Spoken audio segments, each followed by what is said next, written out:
The 1970s were a decade of velvet nights, vinyl crackle, and rhythm that breathed life into dance floors across America.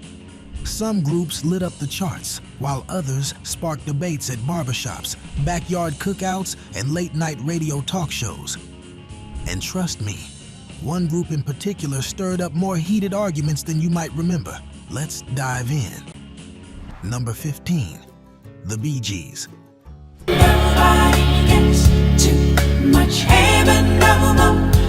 Now, before anybody starts throwing records, let's set the scene. The Bee Gees weren't originally a disco group at all. Early on, they were writing tender ballads and soulful pop melodies that floated on AM radio.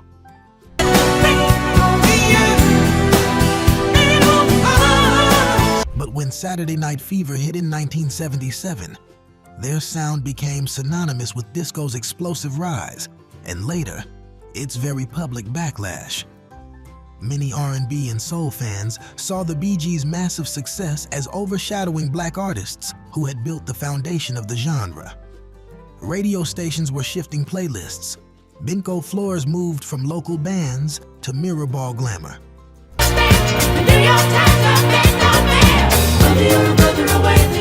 Critics accused the brothers of commercializing a culture that began in underground black and Latin clubs. There were even stories of musicians frustrated that labels were demanding the Bee Gees sound from everyone, whether it fit or not. But here's the twist. Plenty of legends respected them deeply. Artists like Al Green and Aretha Franklin covered their songs. Their harmonies influenced Boyz II Men, and you can still hear their melodic fingerprints in modern R&B slow burns. Down inside, well, I did it to him. If this one was all about controversy and crossover heat, the next band brings attitude, funk, and album covers that had parents clutching pearls. And oh yes, they heard the complaints too.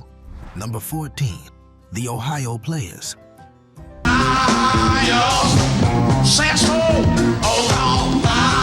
When you talk about bold, the Ohio Players didn't just push boundaries, they strutted past them with the horn section blazing.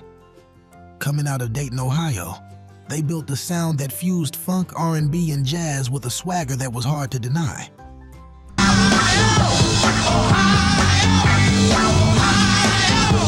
But during the mid-70s, they became just as famous for their album covers as their music.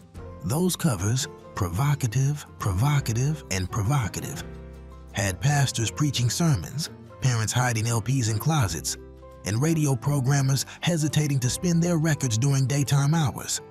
But controversy didn't slow them down. Fire and love roller coaster were everywhere.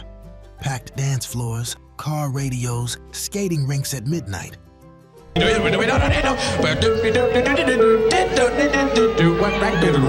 was also that infamous rumor, that scream in Love roller coaster. Fans swore it was real, a dark secret accidentally captured on tape. The band denied it, but the myth became folklore, spreading the track even further. Underneath all the shock value chatter, the Ohio Players were musicians of the highest caliber. Tight grooves, hypnotic bass lines, daring arrangements. And there you got a lot, you little something, child. Yes, you are. Their funk shaped what came next. Minneapolis sound, G-funk, and countless samples in 90s hip-hop. If the Bee Gees were accused of taking up too much space, the Ohio Players were accused of taking up too much freedom. And trust me, our next group got hit for being too weird, too psychedelic, and way too ahead of their time. Number 13, Funkadelic, George Clinton and Company. Everybody swing down. Hey, y'all can do better than. Did not come into the 1970s asking for permission. Funkadelic was a spaceship of sound, part rock, part funk, part political sermon, part psychedelic experiment, that left traditional R&B fans unsure whether to groove, question their beliefs, or call somebody's grandmother to pray.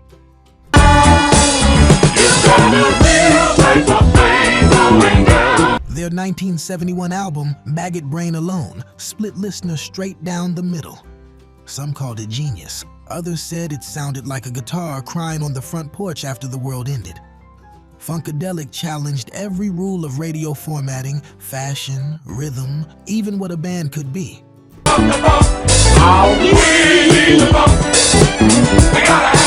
Their style, leather diapers, star-shaped sunglasses, glitter capes, had industry executives sweating. But here's the thing, their sound didn't just last. It became the DNA of hip-hop, future funk, neo-soul, and modern R&B production. Outkast, D'Angelo, Dr. Dre. Whole eras can trace themselves back to Funkadelic's cosmic funk gospel.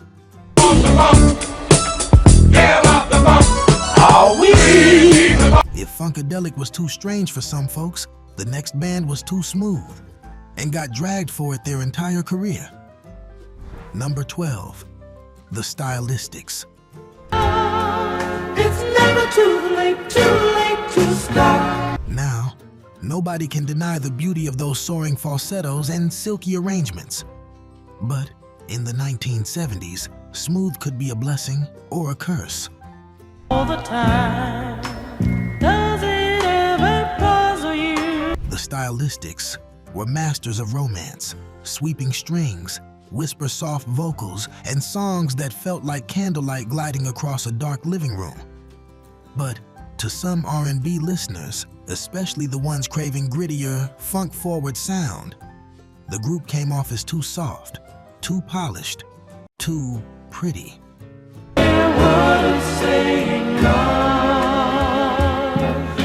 Critics said they leaned too heavily on producer Tom Bell's orchestral sound. Some radio audiences even labeled them boudoir music, meaning good for slow dancing, maybe not for everyday listening. But the truth? Songs like Betcha by Golly, Wow Wumudao, and You Are Everything became the soundtrack of young love. Stop, look, listen to your heart. These were prom songs, wedding songs, first apartment together songs. Their influence never faded. Listen to Boys II Men, Brian McKnight, or even Silk in the 90s. That's the Stylistics' emotional blueprint. If the Stylistics were judged for being too soft, our next band took heat for being too commercial and for smiling all the way to the bank while doing it. Number 11, Kool and the Gang.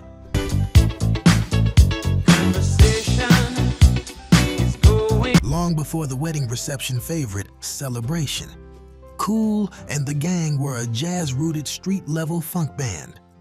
Their early grooves like Jungle Boogie and Hollywood Swingin' had sweat, horn stabs, and block party fire. It's a celebration. But when they switched to a more polished R&B pop sound in the late 70s, some longtime fans felt betrayed. They accused the group of selling out to chase crossover success. The band didn't apologize. They adapted. They survived. They scored hit after hit while many contemporaries faded.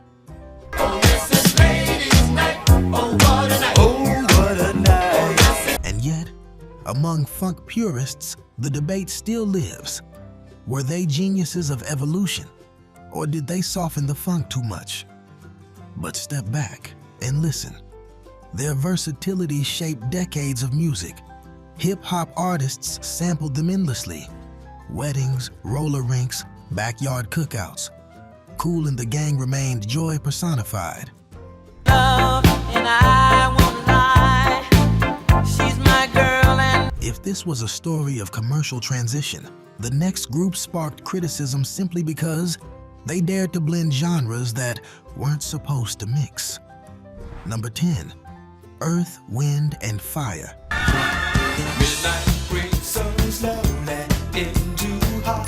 Now, it might feel strange to see Earth, Wind, and Fire on a list like this, because today, they're celebrated as one of the greatest musical collectives of all time. But in the 1970s, they were polarizing. Some listeners didn't know what to make of them.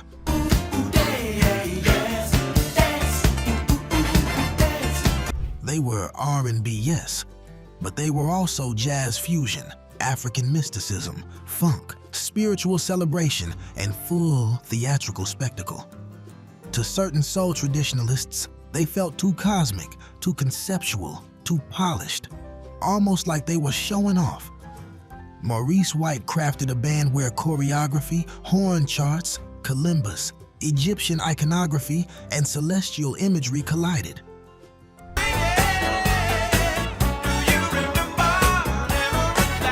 Critics called it overproduced. Some radio programmers said they were too sophisticated for the average listener.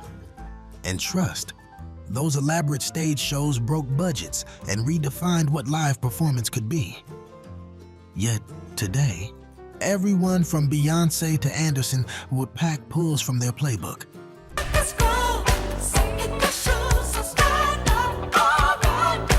They weren't just ahead of their time.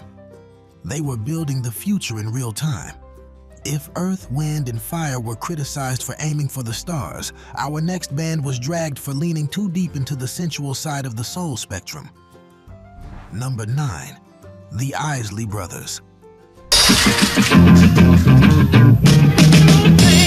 The Isley Brothers are legends, period.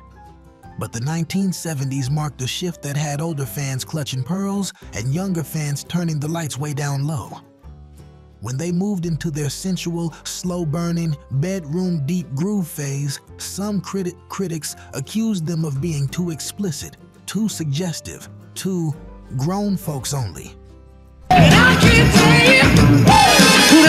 Songs like Between the Sheets weren't just love songs. They were adult situations set to melody. And with Ernie Isley's guitar crying like it had secrets of its own, the group crossed into territory that made radio censors nervous.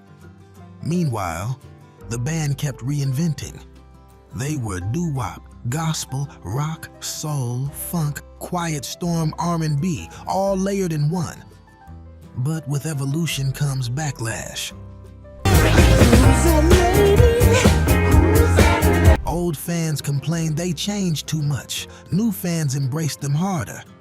And hip-hop would later sample them like scripture. Biggie, Ice Cube, Aaliyah, the list goes on. If the Isleys were called too sensual, the next band got slammed for being too political. And they never backed down. Number 8, War War was a band born right out of the streets.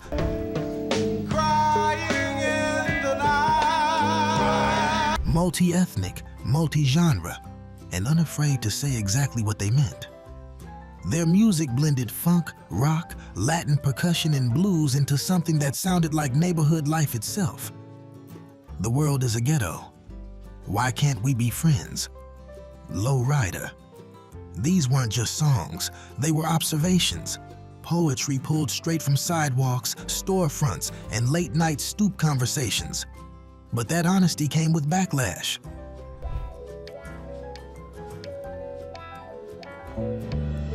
Some critics in the 1970s slammed them for being too political, claiming their music was preaching rather than entertaining. Others didn't like the integrated lineup. Yes, racism had its hand in the hate. And traditional R&B fans sometimes felt their heavy rock influence was too rough, too street level, not sweet enough for radio romance. Down the street, Yet war stayed real. They stayed rooted. Their music would later echo through 90s hip-hop, Chicano soul culture, West Coast cruising anthems, and every cookout with a cooler full of iced tea and sunshine.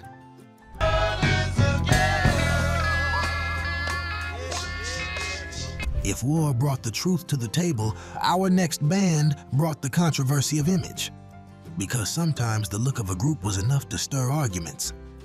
If you're vibing with this journey through 70s R&B debates and memories, give this video a thumbs up. It helps the channel keep the culture alive, and we've still got 7 more groups that sparked major discussions in their day. Stick around, because the closer we get to number 1, the more the emotions rise. Number 7, the Commodores. sail on down the line by half a mile or so. The Commodores were smooth, polished, and college campus born, literally. They came out of Tuskegee Institute with matching suits, tight choreography, and a sound that could slide from funk stompers like Brick House to tender slow burn ballads like Easy.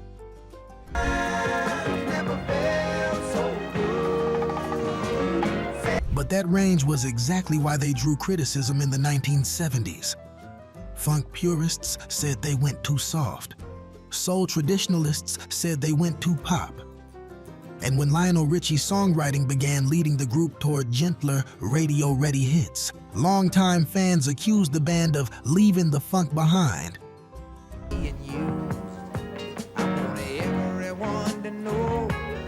Behind the scenes, it was simply evolution. Artists growing, maturing, and exploring. But in real time, barbershops had opinions, strong ones. Still, you couldn't deny their impact. School dances, cookouts, roller rinks, the Commodores were the sound of joy, romance, and black celebration. I won't be back to stay. I guess I'll move along. And when Lionel eventually went solo, the emotional debate only grew louder. If the Commodores were too smooth for some listeners, the next band flipped the script with raw, unfiltered, church in the nighttime emotion that some said was too intense. Number 6, Labelle.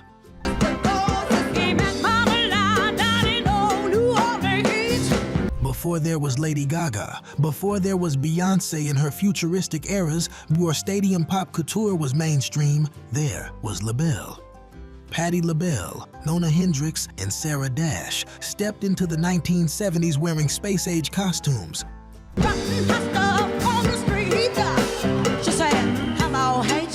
Singing rock-infused R&B with church-trained vocals that could rearrange your nervous system. They didn't just cross genres, they shattered them. But that boldness brought pushback. Some critics called them too theatrical. Some R&B fans felt the rock influence diluted their soul roots, and conservative audiences were overwhelmed by their unapologetic sensuality.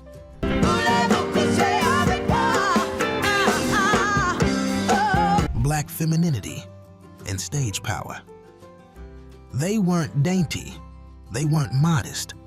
They were cosmic warriors in feathers, leather, and light, and yet, their legacy is everywhere.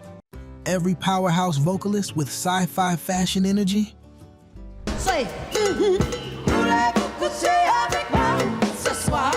Labelle did it first, and Lady Marmalade, immortal. If Labelle were judged for being too bold, the next group was criticized for being too mysterious. A family band with a quiet leader and a sound that changed R&B forever. Number 5, Sly and the Family Stone. Sly and the Family Stone were a revolution wrapped in rhythm.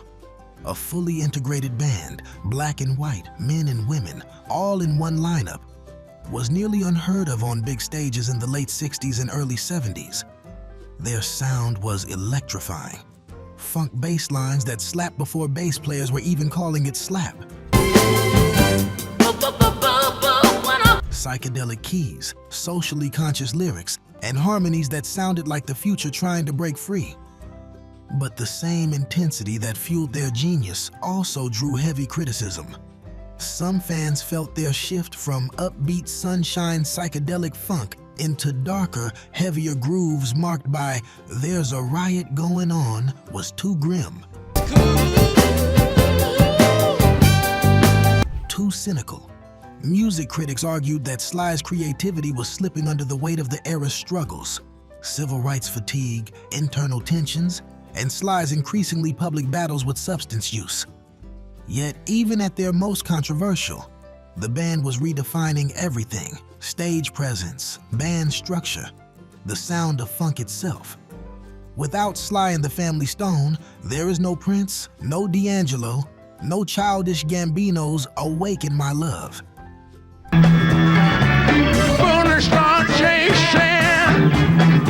They turned R&B inside out and rebuilt it from the bones outward. If Sly brought the complexity of the world into the music, The next group was accused of doing the opposite, making R&B too glamorous, too shiny, too ready for the stage spotlight. Number 4, the Jackson 5.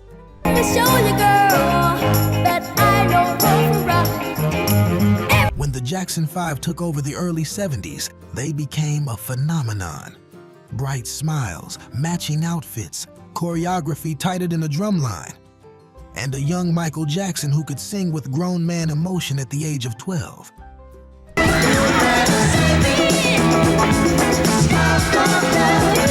But that level of polish led to criticism. Some older R&B purists said the group was manufactured, claiming Motown packaged them like pop candy rather than raw soul. Parents loved them, kids idolized them, radio couldn't stop spinning them.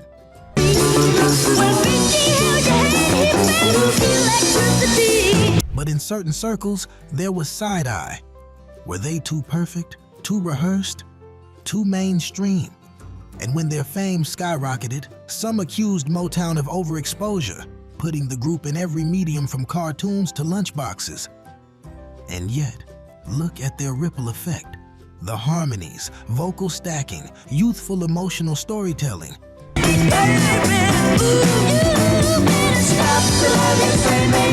That became the blueprint for every boy band after them, from New Edition to Boyz II Men to NSYNC. The Jackson 5 didn't just change R&B, they changed pop culture itself. But speaking of boy bands evolving into adulthood, this next group took that journey too, and got criticized for every step of the transition. Number 3, The Temptations, 1970s era. On a cloudy day. Now let's be clear, The Temptations are one of the greatest vocal groups to ever grace a stage. But the 1970s era of The Temptations was a very different story than their polished Motown 60s prime. What can make me feel this way? After David Ruffin and Eddie Kendricks left, and producer Norman Whitfield took creative control, the group shifted into psychedelic soul, heavy bass, extended instrumental breaks, spoken word reflections, and socially charged lyrics that sounded worlds away from My Girl or Ain't Too Proud to Beg. I don't need no money. Some longtime fans hated it. They said the group abandoned romance for politics. They said the music was too experimental, too strange, too influenced by what Funkadelic and Sly were doing. Critics even accused Whitfield of forcing the group into a lane that wasn't theirs. But listen to tracks like Papa Was a Rolling Stone or Ball of Confusion today, and what do you hear? Innovation, risk, bravery. The willingness to evolve when everyone expected them to stay the same.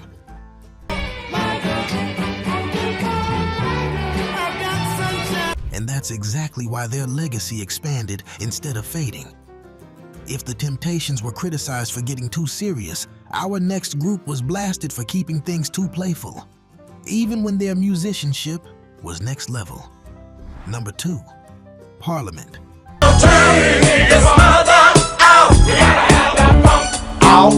Where Funkadelic was raw, gritty, and philosophical, Parliament was a party mothership dipped in glitter, laughter, sci-fi funk mythology, and bass lines thick enough to bend time.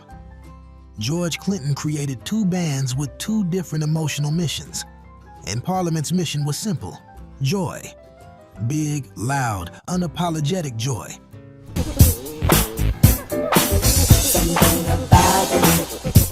But even joy can be controversial.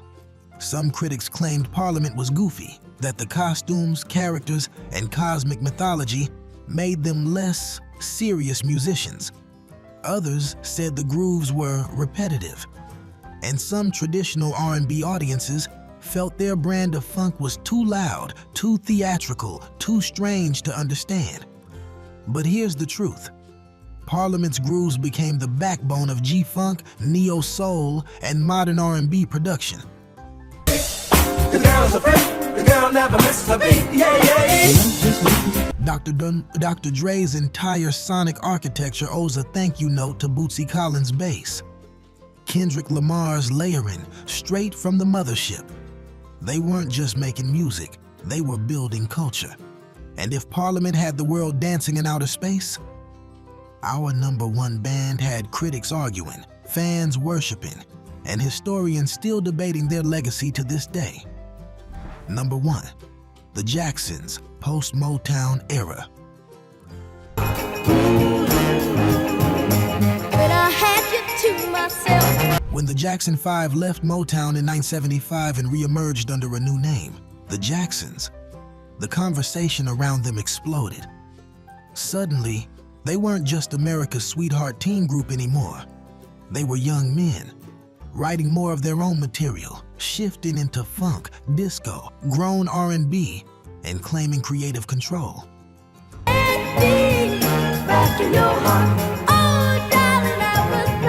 But that transition came with a wave of criticism. Some fans didn't want them to grow up. Some didn't like the heavier grooves and more mature themes.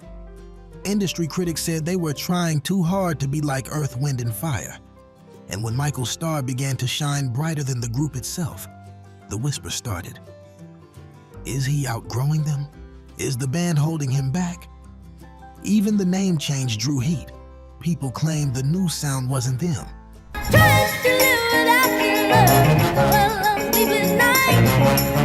But step back and listen to tracks like Shake Your Body, Down to the Ground, This Place Hotel, and Blame It on the Boogie. That's pure joy. That's Black family creativity. That's the blueprint for the entire transition of R&B into pop soul dominance. The Jacksons weren't hated because they failed. They were hated because they were evolving in plain view, at a level of fame so massive it magnified every move they made.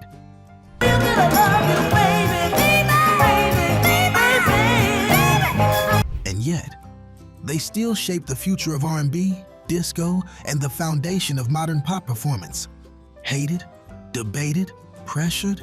Yes, but unforgettable. Absolutely. From fiery funk to glittering disco to the psychedelic edge of soul, the 1970s weren't just about music. They were about identity, transformation, and pushing sound to its limits. These bands sparked arguments, inspired movements, and helped define what R&B could be.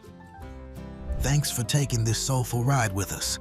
If you felt the nostalgia tonight, subscribe to keep the groove alive and never miss our next stroll through musical history. And on the end screen, go ahead and click into our next video. 15 controversial R&B songs that defined the 1970s. Let's keep the rhythm rolling.